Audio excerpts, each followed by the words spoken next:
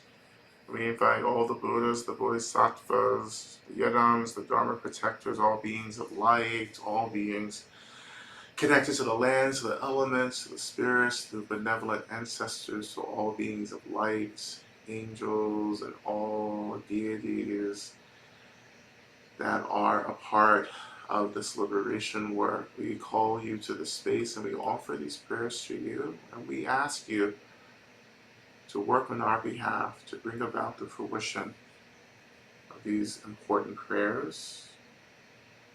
We begin by offering prayers to have self-compassion and compassion for my family, and prayers for Yvette as she passes from this life and into the bardo. Offering prayers for the safety of Palestinians as they are likely again thrown into genocide.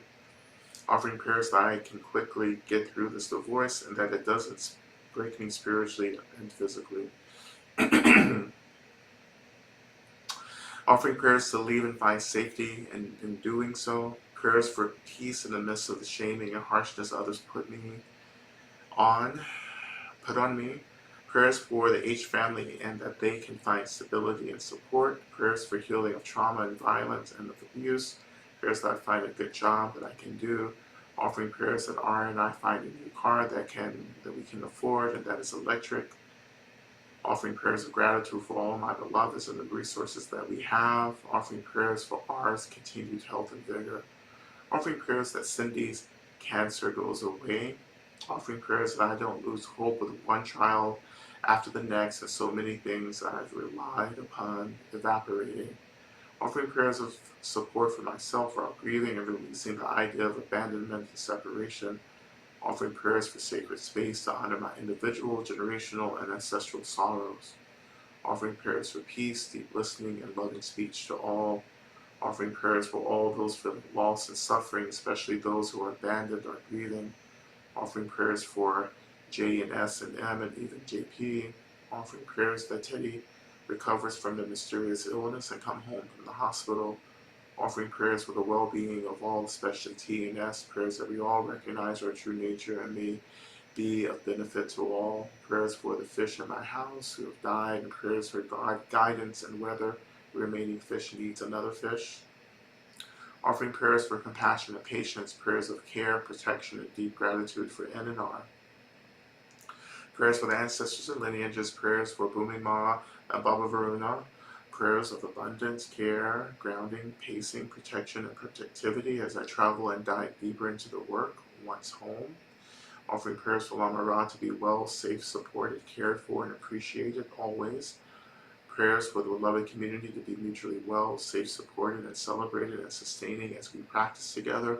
Prayers for all beings in all realms and timelines to be free and for the abolition of all forms of harm replaced by universal love immediately. May the patience be joyful resistance. May the practice be joyful resistance. May it all be so. Prayers that we continue to move toward the light of liberation for all living beings and for the protection of those most vulnerable.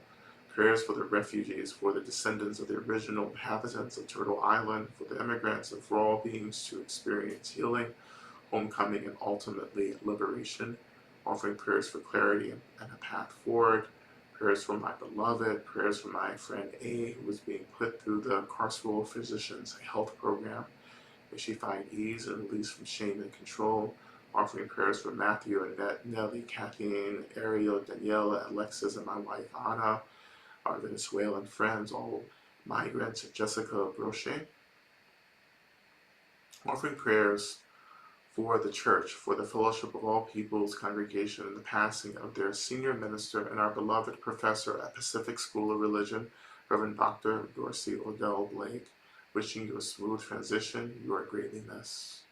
Offering prayers for M and I that we intentionally create a new way of sweet oneness together, rooted in open carefulness and spaciousness. Prayers for prosperity and abundance for C, that they have all they need to relieve their tension. Prayers of gratitude and continued thriving for Maya, that she is supported in her ongoing labor of love. Prayers of deep gratitude and protection for Lama Rod and his team. Prayers for E and her family for allowing and letting go. Prayers for Holly's recovery from surgery. Prayers for LV and C for peace, healing, abundance, and freedom. Offering prayers for my physical health and continued recovery. Prayers for Tiffany and her girls. Prayers for all government employees and leaders that love, guide them, and lift them up. Prayers that I may be led to a path that allows me to better contribute to collective liberation. Offering prayers for my daughter Hollister, who is manifesting lots of physical symptoms due to a constant overstimulation of her sympathetic nervous system in response to the hyperactivity of her children. Likewise, her husband Andy, may they find ways to rest and create spaces from themselves to settle. May I find ways to help them. Prayers for my own okay physical responses, including on feet to the stream of traumatic announcements from this administration, creating immense levels of both PTSD and moral injury for countless people. Offering prayers for SG as she continues to recover from lung surgery and other friends with new diagnoses of cancer. Prayers for a good friend recently diagnosed with AFib and can't see a cardiologist for a month and dealing with a lot of anxiety. May she be well in body, mind, and spirit. Offering prayers for my easeful financial abundance and plentiful resources to continue to do this work of liberation. Offering prayers for my heart. May I receive the love that I deserve. Offering prayers that I and my family may find a way to provide for our livelihoods that align with our soul's purposes in this time of deep transition. Offering prayers for Eric and Chris that they may find a solution to the central issue that they're moving through. I continue to pray for the safe passage of Aunt Lucy and for Aunt Jelaine in her rapid recovery as well. We continue to pray for the complete abolishment of all systems of harm and violence that keep many of us perpetually overwhelmed, exhausted, traumatized, and doubtful of our capacity to experience real liberation. We pray for all beings and all the worlds to remember their inherent Buddha nature. May we all get free as quickly as possible. Now, as we turn our attention back to just the mantra, just for a minute or two, just imagining that these prayers are being released and that the earth is also holding these prayers and also working to bring about the fruition of these prayers. And in these last moments of our mantra practice, allowing the earth to deeply resource you. It's just opening to the medicine of the land as we are soon transitioning out of the practice. Okay, so returning back to the mantra. O te anda begenze, ma begenze, razu sumungate soha. Te anda begenze, ma begenze, razu sumungate soha. Te anda begenze, ma begenze, razu sumungate soha. Te anda begenze, ma begenze, 라즈수문가리 조아 대한다 온베근세 베근세 마베근세 라즈수문가체 소아 대한다 온베근세 베근세 마베근세 라즈수문가리 조아 대한다 온베근세 베근세 마베근세 라즈수문가리 조아 대한다 온베근세 베근세 마베근세 라즈수문가리 조아 대한다 온베근세 베근세 마베근세 라즈수문가리 조아 대한다 온베근세 베근세 마베근세 라즈수문가리 조아 대한다 온베근세 베근세 마베근세 라즈수문가리 조아 대한다 온베근세 베근세 마베근세 라즈수문가리 조아 대한다 온베근세 베근세 마베근세 라즈수문가리 조아 대한다 온베근세 베근세 마베근세 라즈수문가리 조아 대한다 온베근세 베근세 마베근세 라즈수문가리 조아 대한다 온베근세 베근세 마베근세 라즈수문가체 소아 대한다 온베근세 베근세 마베근세 라즈수문가체 소아 대한다 온베근세 베근세 마베근세 라즈수문가체 소아 대한다 온베근세 베근세 마베근세 라즈수문가체 소아.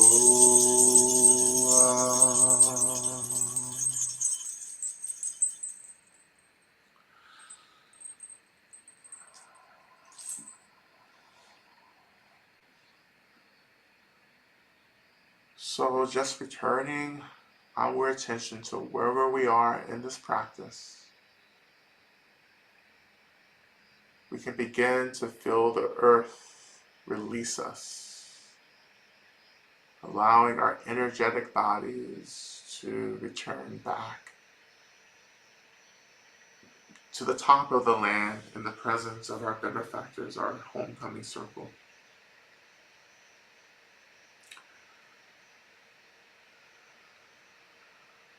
And feeling our bodies coming back into form, feeling the density, the weight of our bodies, the land rising to hold us.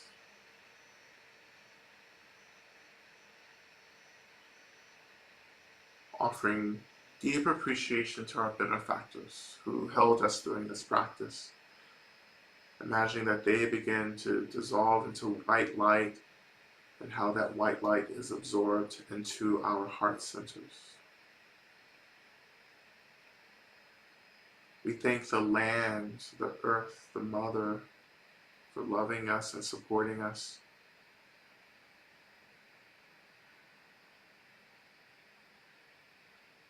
And the land, this visualization begins to dissolve. We find ourselves back in our space, on our seats, in front of our screens, and slowly beginning to reawaken our bodies through simple movement. A few deep breaths, perhaps.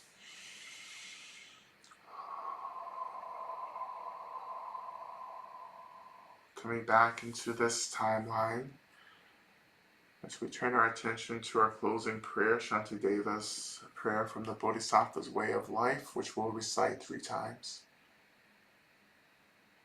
And we begin.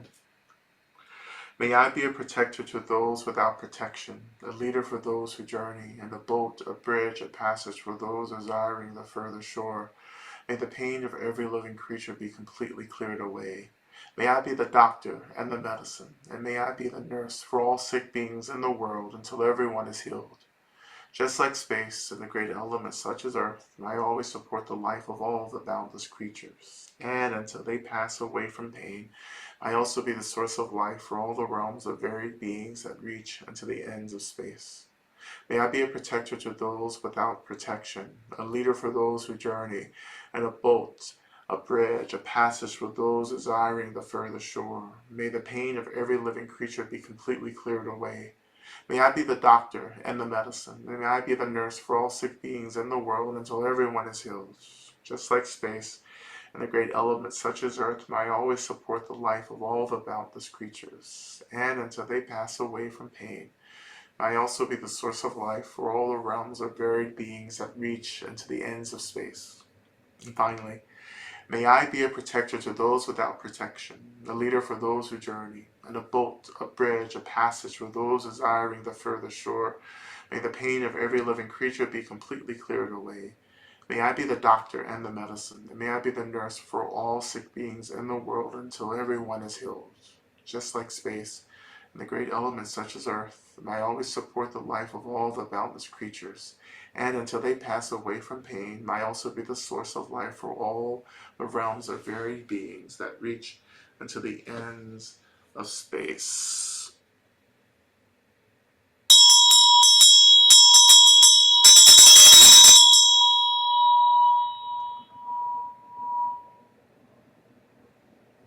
Okay.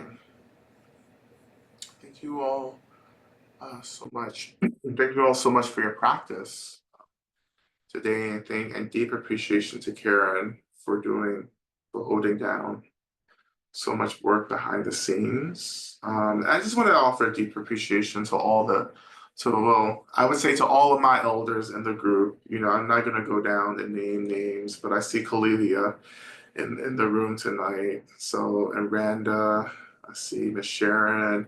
Is Mother Aisha in the space? Is Miss Aisha here? She usually comes and goes, but and then many others as well. Greetings to the elders, always. And yeah, and that's it for me. So yeah, stay connected. We have all the links, everything on the website. So please stay connected, and I'll see you um, hopefully on Thursday as well. Okay, right. I think that's it for me. Karen, anything else? Thank you. No. Okay. Thank you all so much. Thank you, Lama Rod. Yeah. Thank you all. Be well. You well.